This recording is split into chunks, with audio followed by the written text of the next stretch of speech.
YS Jagan. But జగన్కు మీకు సంబంధాలు ఎట్లా ఉన్నాయి? ఆయనతోటి మాకైతే సంబంధాలు ఇప్పుడు లేవన్న 100%, 100% లేవు కంప్లీట్గా. ఎందుకంటే ఆయన వైఎస్ఆర్సీపీలో మేము ఉన్నంతకాలం కూడా ఆయన వెనకాల ఎన్ని ప్రోగ్రామ్స్ పెట్టినా కూడా వెనకాల తిరిగినాము. ఆయన జైల్లో ఉన్నప్పుడు కూడా చాలా చోట్లకి నన్ను రాజశేఖర రెడ్డి విగ్రహాల్లో ఓపెనింగ్ చేయమని గ్రామాల నుంచి అంటే నేను రాజీనామా చేసినాక పబ్లిక్లో ఒక లాంటి ఇట్లా భూమి వచ్చిందన్న.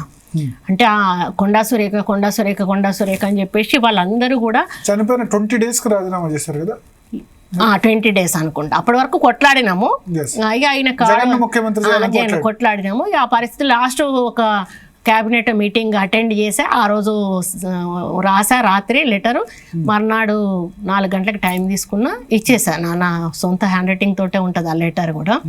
అది చేసినాక పబ్లిక్లో ఒక రియాక్షన్ వచ్చిందన్న. రాజశేఖర రెడ్డి గారి కోసం నేను నిలబడితే ఇంత రియాక్షన్ వచ్చింది కాబట్టి దాన్ని ఆసరాగా ముఖ్యమంత్రి చేయాలని ఎందుకు కొట్లాడారు? అంటే వాళ్ళు ఆచరిక పాలన కాదు కదా, అట్లని కాదు. జగన్ అప్పటికి ఫస్ట్ టైం ఎంపీ. అవును, రాజశేఖర రెడ్డి గారు ఉన్నా కూడా వారసుడైతే జగన్ అయ్యేవాడు కదన్నా. ఇప్పుడు కేసీఆర్ కేటీఆర్ ఒకటన్నా 10 సంవత్సరాలు ఆయన మంత్రి ఉన్నాకనే రాజశేఖర రెడ్డి బెంగళూరులో ఉన్నారు. రాజశేఖర రెడ్డి యాక్సిడెంటల్ గా చనిపోయాడు. యాక్సిడెంటల్ గా చనిపోకపోతే ఆయన ఇంకొక టర్మ్ 2 టర్మ్లో అయితే ముఖ్యమంత్రిగా ఉండేవాడు కదా. అప్పుడు ఏం చేసేవాడు, కొడుకును ముఖ్యమంత్రిని చేసి ఆయన దిగిపోయేవాడు. ఇప్పుడు కేటీఆర్ ట్రై చేస్తున్నాడు కదా జాతీయ పార్టీలో. అంటే అప్పుడు రాజశేఖర రెడ్డి గారు హవా నడిచిందన్న. అప్పుడున్న పరిస్థితులలో తప్పకుండా ఆయన చేసేవాడు. ఆ విశ్వాసంతో మేము కొట్లాడాం ఆయన కావాలని చెప్పి. ఎప్పుడన్నా రిగ్రెట్ ఫీల్ అయ్యారా రాజశేఖర రెడ్డి గురించి రాజీనామా చేశాను? ఇప్పుడు ఇప్పటి వరకు కూడా ఏ ఒక్క రోజు కూడా నేను ఫీల్ దానివల్ల ఏం బెనిఫిట్ ఏం రాలేదు. కానీ పబ్లిక్ లో ఒకలాంటి మంత్రిగా అయితే ఉండేవాళ్ళ. ఇప్పుడు మాకు ఒకటి ఏంటంటే, మీరు మా ఇంటికి వస్తారు, ఏదైనా పని చెప్తారు, అడుగుతారు, మీరు మాట ఇవ్వండి సార్ అంటారు. అంటే మాట ఇస్తే వీళ్ళు కట్టుబడతారు. మీరు మాట ఇవ్వండి సార్, ఆ రోజు ఇచ్చిన మాట కోసం కొండా సురేఖ కట్టుబడి రాజీనామా చేసింది అనేది వాళ్ళకి పబ్లిక్లోకి వెళ్ళిపోయింది. ఇప్పుడు జనాలకి ఏంటంటే వీళ్ళు మాట ఇస్తే నిలబెట్టుకుంటారు అనే ఒక మాకు అదైతే పబ్లిక్లోకి వెళ్ళింది. దానివల్ల నేను ఇదొక్కటి మాత్రం సంపాదించుకోగలిగా. ఆస్తిలాగా రాజశేఖర రెడ్డి కోసం రాజీనామా చేసి మాట తప్పని నేతలు వీళ్ళు అనేటువంటి పేరు అయితే సంపాదించుకోగలిగా.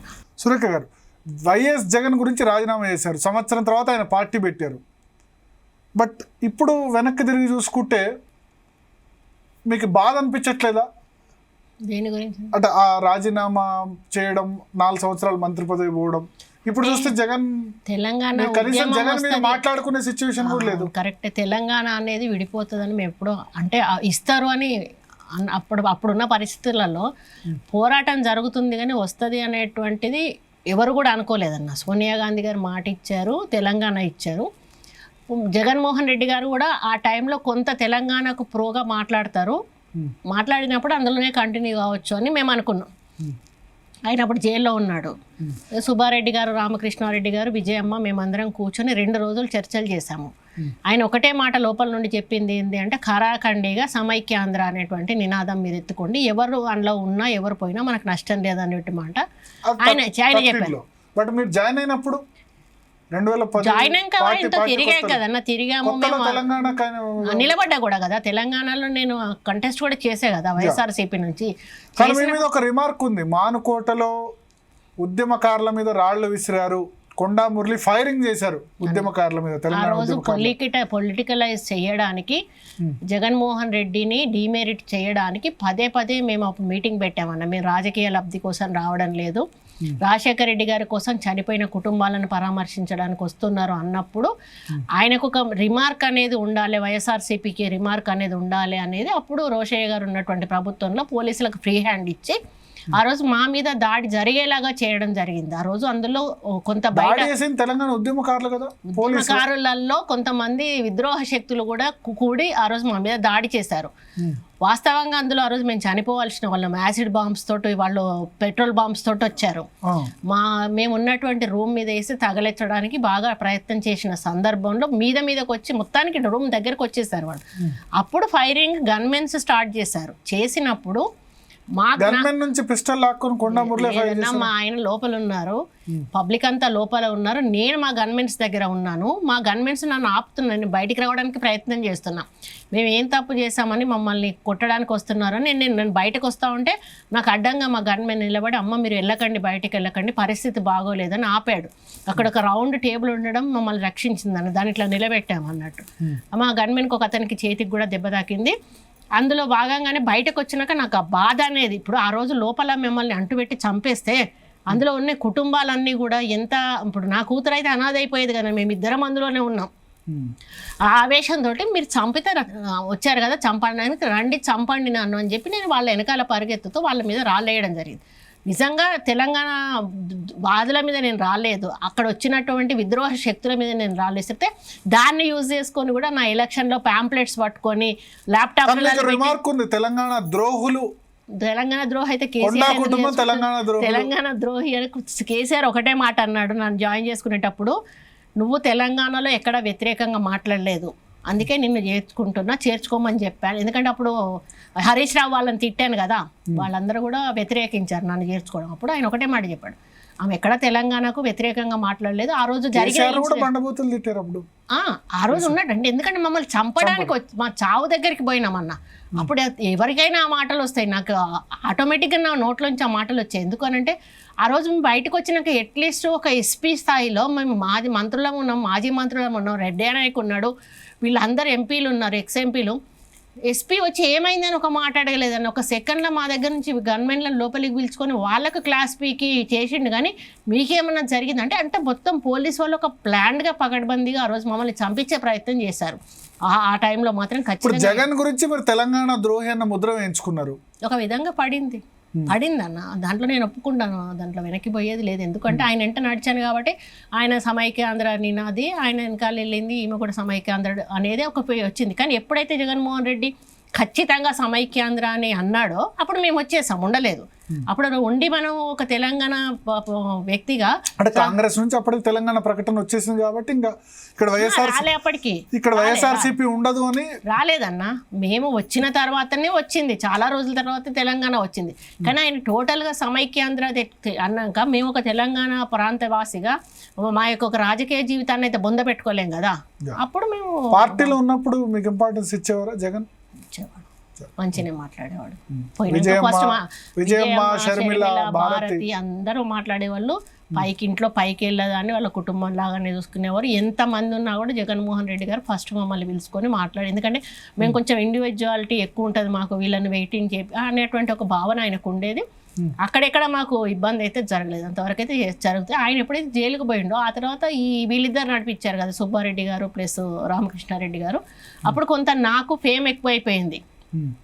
మీరే వచ్చి జగన్మోహన్ రెడ్డి జైలు ఉన్నప్పుడు మీకు రాష్ట్ర వ్యాప్తంగా అటువైపు ఎక్కువ ఆంధ్ర సైడ్ రాజీనామా చేసిన విగ్రహాలు ఓపెనింగ్ చేయాలి, మీ చేతి మీద చేయాలని నేను నువ్వు ఇద్దరు విగ్రహాలన్నా నాకు తెలిసి సెకండ్ హైయెస్ట్ జగన్మోహన్ రెడ్డి తర్వాత నేనే చేసి ఉంటాను విగ్రహాలు. నా అసలు గుంటూరు వరకు లాస్ట్ వరకు వెళ్ళిపోయాను, మొత్తం చివరి పుట్టిన వ్యక్తి గుంటూరులో పోయి కూడా విగ్రహాలు చేశాను. బై రోడ్ పోయేదాన్ని, పెట్రోల్ బండి వేసుకుని బై రోడ్ నైట్ పడుకుంటే మా డ్రైవర్ మార్నింగ్ అక్కడ ఆపితే మార్నింగ్ విగ్రహం ఓపెన్ చేసి మళ్ళీ సాయంత్రం, అంటే నాకు అట్లీస్ట్ ఒక 15-20,000 ఖర్చు వచ్చేదన్న పోయి వచ్చినప్పుడల్లా. ఒక్కొక్కసారి ఫ్లైట్లో వెళ్ళిపోయేదాన్ని, వాళ్ళు వెహికల్ పెట్టేవాళ్ళు, అక్కడ నుంచి మళ్ళీ వెళ్ళి మళ్ళీ సాయంత్రం ఫ్లైట్కు మళ్ళీ వచ్చేదాన్ని. అట్లా చాలా విగ్రహాలు చేస్తారు. తర్వాత ఏమైందంటే వీళ్ళల్లో ఒకలాంటి అభద్రతా భావం వచ్చేసింది. మరి ఆయనకి ఏమని ఫీడ్ చేశారో ఈ పార్టీలో ఉన్నటువంటి పెద్దలు, ఇప్పుడు నడిపించేటువంటి పెద్దలకి, వీళ్ళు వెళ్ళి మీరు ఎట్లా చేస్తారు, ఆమెతో ఎట్లా చేపిస్తారు అనేటువంటి మాటలు వీళ్ళు మాట్లాడడం జరిగింది. అప్పుడు మా దాకా మాటలు వచ్చినప్పుడు మేము ఒకటే చెప్పినాం, మాకు అంత అవసరమేమే ఉంది, మీరు అక్కడి నుంచి పర్మిషన్ తెచ్చుకుంటేనే మేము వస్తాము. ఇప్పుడు మేము వచ్చేది నేను ముఖ్యమంత్రి అవ్వడానికి రావట్లేదు కదా, రాజశేఖర రెడ్డి గారి మీద అభిమానంతో వస్తున్నాము. మరి వాళ్ళు వద్దు, వాళ్ళే రావాలనేటువంటి మాట అన్నప్పుడు మేమెందుకు రావాలి, చొచ్చుకొని రావాల్సిన అవసరం మాకేముంది అని మేము పర్మిషన్ తెచ్చుకుంటే వస్తాం. అట్లా ఒక ఊర్లో విజయవాడ పక్కన ఏదో ఊరుతోనే ఆ ఊళ్ళో 3 సంవత్సరాలు విగ్రహానికి అసలు పట్ట తీయలేదు. ఆఖరికి ఆ ఒక్క దానికోసం రామకృష్ణ అనే అబ్బాయి ఉంటాడు, ఆ ఊరు పేరు నాకు గుర్తుకులేదు, ఆ పిల్లోడు వచ్చి మరి అక్క మా ఊరంతా మీకోసం ఎదురు చూస్తూ ఉంది, మీరు రావాలంటే ఆ ఒక్క విగ్రహం వీళ్ళ పర్మిషన్ లేకుండా వెళ్ళి నేను ఓపెనింగ్ చేసిన చివరి విగ్రహం. ఎవరు చెప్పారు మీరు విగ్రహాలు ఓపెన్ చేయొద్దని? అంటే వీళ్ళు పబ్లిక్ వాళ్ళని కలిసి మమ్మల్ని కలుస్తారు కదండి, మా ఇంటి పక్కనే కదా సుబ్బారెడ్డి. అప్పుడు విజయమ్మ కానీ షర్మిల కానీ వాళ్ళు ఎవరు మాట్లాడలేదన్న. అసలు మాకు ఫోన్ కాంటాక్ట్ కానీ అసలు ఇండైరెక్ట్ డైరెక్ట్ కాంటాక్ట్స్ ఎక్కడా లేవు. జగన్మోహన్ రెడ్డి గారు జైల్లో నుంచి బయటకు వచ్చినాక కూడా ఏ ఒక్క రోజు కూడా మేము ఎక్స్పెక్ట్ చేసాం. వచ్చిన వరకు మేమైతే బయటకు వచ్చేసాం కదా, బయటకు వచ్చినాక అట్లీస్ట్ ఆయన ఒక ఫోన్ చేసి మనం రాజకీయంగా దూరమైనా కూడా ఒక కుటుంబ పరంగా కలిసి ఉందామా అమ్మ అని చెప్పి ఒక మాట అంటారు అని నేను ఎదురు చూశాను. అది మాత్రం నన్ను కలిసివేస్తుంది. ఎందుకంటే మా రాజకీయ జీవితాన్ని ఆయన కోసం మేము పనంగా పెట్టాము. అటువంటి అప్పుడు ఆయనకి అట్లీస్ట్ ఒక కుటుంబ సభ్యురాలుగా నువ్వు ఉంటే చాలు అనేటువంటి కాలు కూడా 2013లో బయటకు వచ్చారు. ఈ 9 సంవత్సరాలు ఒక్క కాలు కూడా మీకు జగన్మోహన్ రెడ్డి చేయలేదు. మేము కలిసింది విజయమ్మను షర్మిలను కూడా ఎక్కడ అంటే మాకు వైఎస్ఆర్సీపీ ప్రచారం చేసేటప్పుడు రోడ్డు మీద మేము పెట్టాం మీటింగు. ఎలక్షన్ వైలేషన్ కేసులో వాళ్ళిద్దరి పేర్లు కూడా చేర్చారు. వాళ్ళు కోర్టు అటెండ్ కావాల్సి వచ్చింది. చాలా డ్రాగ్ ఆన్ చేశారు కానీ కోర్టులో ఆయన ఊరుకోలేదు జడ్జి. ఆ రోజు వాళ్ళు వచ్చినప్పుడు కూడా మేము బయట కూర్చున్నప్పుడు కూడా కలవలేదు. వాళ్ళు ఒక రూమ్లో కూర్చున్నారు, మేము ఒక రూమ్లో కూర్చున్నాము. వాళ్ళు లోపలికి జడ్జి దగ్గరికి వచ్చినప్పుడు పక్కన ఉన్నప్పుడు మాట్లాడినాము. బాగున్నారామ్మ అంటే బాగున్నా. రెండో రోజు వచ్చి మొదటి రోజే పక్కన కూర్చున్నా, అమ్మ పక్కన విజయమ్మ గారు కాలు నా పక్కన కూర్చొని షర్మిల గారిని కూర్చోమంటే లేదన్న నించుంది. అప్పుడు విజయమ్మతో నేను ఒకటే మాటనా, అమ్మ నేను ఒక విషయంలో మాత్రం నేను మనస్తాపం చెందాను.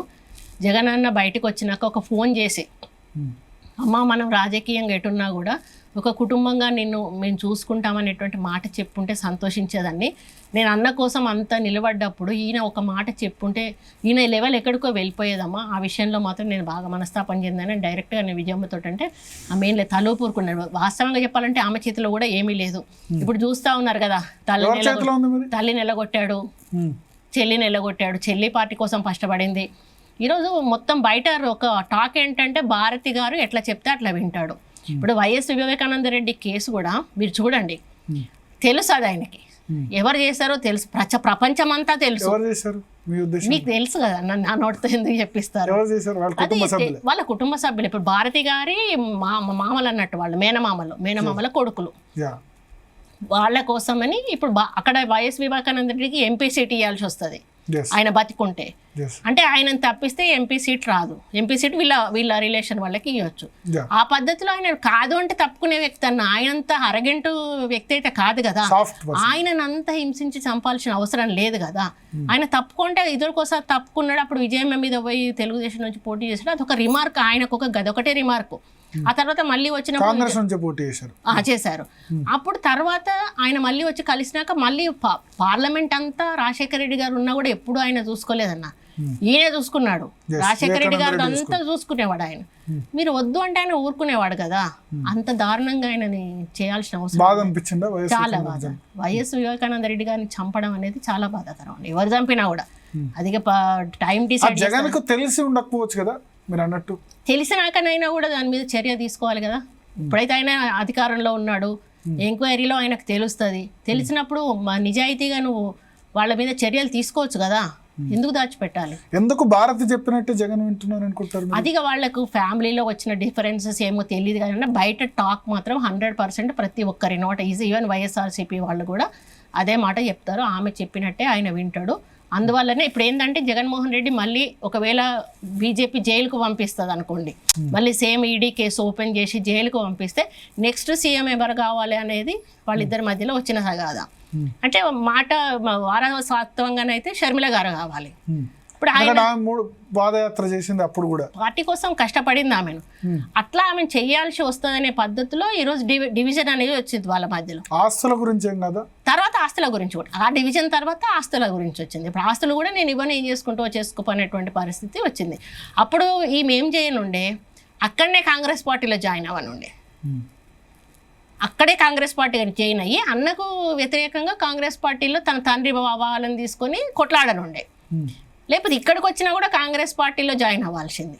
ఆమె ఇంకొక పార్టీ పెట్టడం అనేది రాజశేఖర రెడ్డి మనోభావాలు దెబ్బతీయడం, ఆమె ఆశయాలను దెబ్బతీయడం. అది దాన్ని మాత్రం వైఎస్ఆర్ తెలంగాణ రాజశేఖర రెడ్డి గారి నరాల్లో ఉన్నది కాంగ్రెస్ పార్టీ రక్తం. తన కొడుకుతో వెళ్ళా నేను పెట్టింది కదా, తన కొడుకు వెంట నడిచాను. తను నడుస్తుంటే తన వెనకాల నడిచాను. తన పార్టీ పెట్టినప్పుడు తన వెనకాల వెళ్ళాను. కానీ ఈ రోజు తన పార్టీ పెట్టకుండా ఒక విషయంలో పిలిచారండి, ఆత్మీయ సభ అని పెట్టారు కదా రాజశేఖర రెడ్డి గారి జన్మదినము వర్ధంతి రోజు. ఆ రోజు పిలిచాను కానీ నాకు అక్కడ పోయి మనల్ని ప్రొజెక్ట్ చేసుకోవాల్సిన అవసరం నాకు లేదు. కొండా సురేఖ అంటే వైఎస్ఆర్ రాజశేఖర రెడ్డి అంటే కొండా సురేఖ అందరికీ కూడా తెలుసు. మొన్న విజయవాడ కూడా మేము వెళ్ళినప్పుడు ప్రోమోకి వెళ్ళామన్నా, ప్రమోషన్స్ సినిమా ప్రమోషన్ వెళ్ళినప్పుడు నేను ఒక సెంటర్లో వెళ్ళి బెంజ్ సెంటర్ ఏమంటారు విజయవాడ బెంజ్ సర్కిల్, అక్కడ వెళ్ళి నేను పూలదండ వేసి ఆయనకు మొదలు దండం పెట్టిన తర్వాతనే మేము మా కార్యక్రమం స్టార్ట్ చేసుకున్నాం. నా బాధ ఏంటంటే అక్కడ వైఎస్ఆర్సీపీ వాళ్ళు ఒక్కడు కూడా రాలే. ఎందుకు రాలేదు? వాళ్ళకి పైనుండి మెసేజ్ మేము పోతున్నారని తెలుసు కానీ వాళ్ళ ఫోన్ నెంబర్లు మా దగ్గర లేవు కదన్న. మీడియా పరంగా అందరికీ తెలుసు నేను వస్తున్నా అని, కానీ ఒక్కరు కూడా రాకపోవడం అనేది నన్ను గౌరవపరిచినట్టు కాదు. అక్కడ రాజశేఖర రెడ్డి గారిని నా గౌరవపరిచినట్టు. నేను ఎవరిని గౌరవించడానికి వెళ్ళినా, రాజశేఖర రెడ్డి గారిని గౌరవించడానికి వెళ్ళినా. ఎవరి తండ్రి ఆయన? జగన్మోహన్ రెడ్డి తండ్రి. అప్పుడు అక్కడ ఎవరు ఉండాలి? వైఎస్ఆర్సీపీ ఉన్న వాళ్ళు ఎవరు కూడా జగన్తో లేరు. ఎందుకు కారణం అంటారు? ఆయన వ్యక్తిత్వానికి ఈయన వ్యక్తిత్వానికి జామీన్ ఆస్మాన్ ఫరక్. తర్వాత తెలిసింది, మాకు మొదట్లో తెలియదు కదన్న, తర్వాత తెలిసింది ఆయన డిఫరెంట్ స్టైల్. రాజశేఖర రెడ్డి రాజారెడ్డి గారి స్టైల్. రాజశేఖర రెడ్డి నమ్మిన వాళ్ళు ఎవరిని కూడా ఎత్తుకున్న వాళ్ళని ఎత్తేసేవాడు కాదన్న, ఎంత బరువైనా తల మీద పెట్టుకునేవాడు. ఈయన వీళ్ళని ఎత్తుకుంటే బరువుగా అవుతుందా ఏమన్నటువంటి ఒక భయంతో ఎవరిని దగ్గరికి కూడా రానియడు. అంటే ఆయనకు ఎందుకంటే మీకు జగన్ ఎక్కడ తేడా వచ్చిందంటారు? ఎక్కడ రాలేదు, మాకు బాధ ఒక్కటే అంతే. మేము ఆయన కోసం మా లైఫ్ ని త్యాగం చేసాము. ఈ రోజు మేము ఈ స్థాయిలో అనిపించిందా తర్వాత జైలు నుంచి బయటకు? మేబీ నాకు అంతే క్రేజ్, పబ్లిక్ పాపులారిటీనే నాకు ఒక ఆయన విషయంలో నాకు దూరాన్ని పెంచిందేమో అని అనిపిస్తుంది నాకు. మీకున్న పబ్లిక్ పాపులారిటీ ఒక్కోసారి అయితే అసలు ఒక ఇంట్లో ఆయన పక్కకు నెట్టేశారు ఫోటో దిగేటప్పుడు. ఎక్కడ? ఆ ఊర్లు గుర్తు